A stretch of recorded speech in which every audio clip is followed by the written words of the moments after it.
आज सुनेंगे गणगौर की कहानी। भगवान शिव और माता पार्वती जी कैलाश पर्वत से सृष्टि का भ्रमण करने के लिए उतरे। सबसे पहले उनको एक गाय मिली जो बहुत ही तड़प रही थी क्योंकि उसको बच्चा होने वाला था।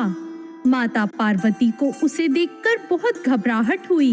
उन्होंने उस गाय की पीड़ा को देखकर भगवान शिव से कहा, आप तो मेरी गांठ बांध दो, मैं ऐसा दुख नहीं देख सकती। तब भगवान शिव ने कहा, मेरे हाथों से बंधी हुई गांठ कभी नहीं खुलेगी। अब तो पृथ्वी पर बहुत कुछ देखना है। तब वो दोनों आगे चले तो उन्होंने देखा कि एक हथनी भी वैसे ही परेशान हो रही थी। वहां से थोड़ी और आगे बढ़ने पर उन्होंने देखा कि एक राजा का नगर था और वहां सभी उदास थे। जब माता पार्वती ने इसका कारण पता किया तो उन्हें पता चला कि रानी बहुत कष्ट में है, उन्हें बच्चा होने वाला है। इसलिए रानी की पीड़ा देखकर सब नगर में शांत और उदास हैं। तब माता पार्वती ने भगवान से कहा कि मैं गर्भवती होने का कष्ट नहीं सह सकती, इसलिए मेरे गांठ लगा दो। भगवान शिव ने कहा, देखो, अगर मैंने गांठ लगा दी तो फिर ये नहीं खुल सकती। पर वो नहीं मानी और उनके जिद करने पर भगवान शिव ने उन्हें गांठ लगा दी। अब वो थोड़ा आगे चले और फिर सैर करके वापस आने लगे।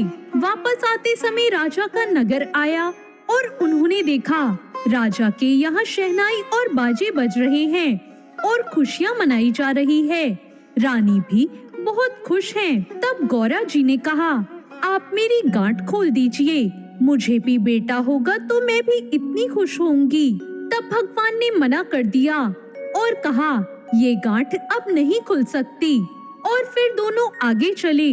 उन्होंने देखा हथनी भी अपने बच्चे को प्यार से चाट रही थी और आगे चलने पर गाय भी खुश नजर आ रही थी और अपने बच्चे के साथ थी।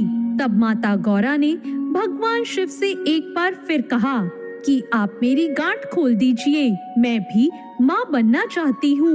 भगवान शिव ने कहा, ऐसा नहीं हो सकता। और फिर वो दोनों घूमते घूमते फिर से कैलाश पर्वत जा पहुँचे। कुछ दिन बाद गौरा जी ने अपने शरीर पर उपटन लगाया और उससे एक पिंड बनाया और उसमें प्राण फूंक दिए। उस बालक को रखवाली के लिए खड़ा कर माता पार्वती स्नान करने चली गई। जब भगवान शिव आए तो उस बालक ने उन्हें अंदर नहीं जाने दिया। भगवान शिव ने पूछा, तू कौन है? उस बालक ने कहा, मैं पार्वती का पुत्र हूँ। भगवान शिव ने सोचा, ये पुत्र कहाँ से आया? और फिर उसके जिद करने पर त्रिशूल से उस बालक का गला काट दिया। माता पार्वती आई और बोली, भगवान, मेरे पुत्र को वापस जीवित करो। भगवान शिव ने अपने गणों से कहा, जो भी कोई स्त्री अपने पुत्र से पीठ देकर सो रही हो, उसके बच्चे का सिर काट लाओ। सभी गण घूमते घूमते जंगल में पहुँचे। वहाँ एक हथनी अपने बच्चे से विमुख होकर सो रही थी।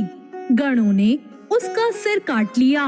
भगवान ने उसका सिर उस बालक के शरीर पर जोड़ दिया और अमृत का छींटा दिया और बोले, दुनिया में सबसे पहले गौरी पुत्र गणेश की पूजा होगी, बाद में दूसरे देवताओं की पूजा होगी। कुछ दिनों बाद गणगौर का दिन आया। औरतें माता गौरा की पूजा करने लगी और अपने सुहाग को अमर रखने के लिए व्रत करने लगी।